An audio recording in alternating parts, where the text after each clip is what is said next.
We chose to dissect the carburetor of our edge trimmer. An edge trimmer is a tool used to cut the edge of a grassy area, and it has a two-stroke engine.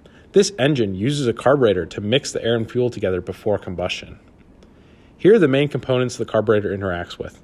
The carb draws fuel from the fuel tank, air from the air filter, and then mixes them and sends the mixture through the throat to the combustion chamber. This is the carburetor itself. It has two fuel lines, one main line and one for the primer. There are also mixture screws that can be used for tuning. On the fuel pump side of the carburetor, fuel is drawn in by the diaphragm pump, which covers the area on the left and is powered by the pressure difference caused by the piston. It pumps fuel through to the other side of the carburetor. Fuel comes out of the metering needle valve, enters the venturi in three areas: the idle, main jet, and high jet ports.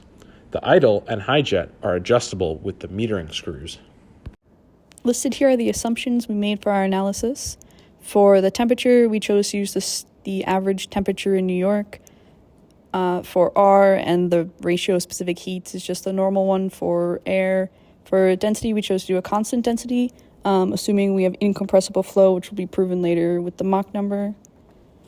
This slide has some measurements for the diameter for the carburetor and the engine speed. For the speed rating, we chose to do 80% of the max speed rating, assuming that we are not constantly using it at its max speed.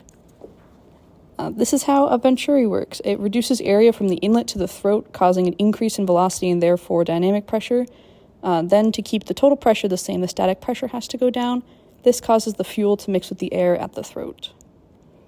For speed calculations, we use the speed rating times engine displacement over area to get the speed for the outlet and for the throat. And then using conservation of mass, we found the speed at the inlet as well. All right.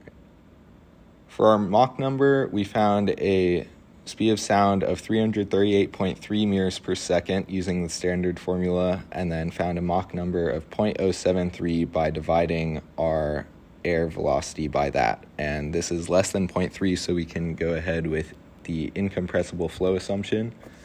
We calculated Reynolds number using an average airspeed and tube diameter throughout the carburetor and found this to be 16,600.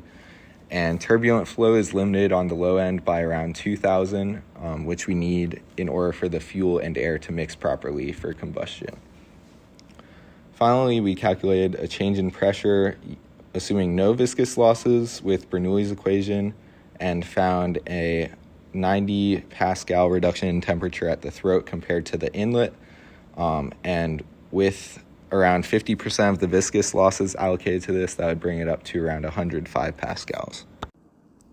The first important design parameter is the size of the carburetor. It's important to maintain the same volumetric flow rate of fluid in order to maintain the engine on design. Since the Reynolds number is proportional to that flow rate and inversely proportional to the diameter of the carburetor, increasing the diameter and the size of the carburetor will reduce the Reynolds number for a given flow rate.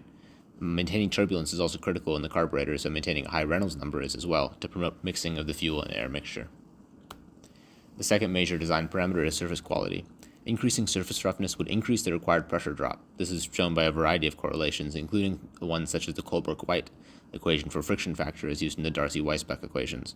These all show relatively strong dependence on friction factor for the surface roughness, shown by epsilon here.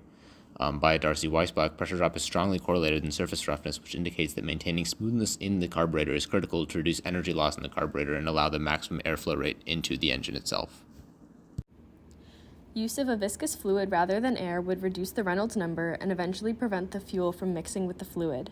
Additionally, using a dense fluid would increase the pressure loss in the carburetor, so use of a light and viscid fluid such as air is ideal for mitigating these effects. In terms of geometry, if the carburetor contained a sharp expansion in diameter after the throat, there's a strong likelihood that recirculation would occur and the output flow rate would be reduced as a result. Additionally, a sharp contraction in the input diameter would choke the flow and reduce the flow rate, so these are the main parameters that impact the carburetor's geometry.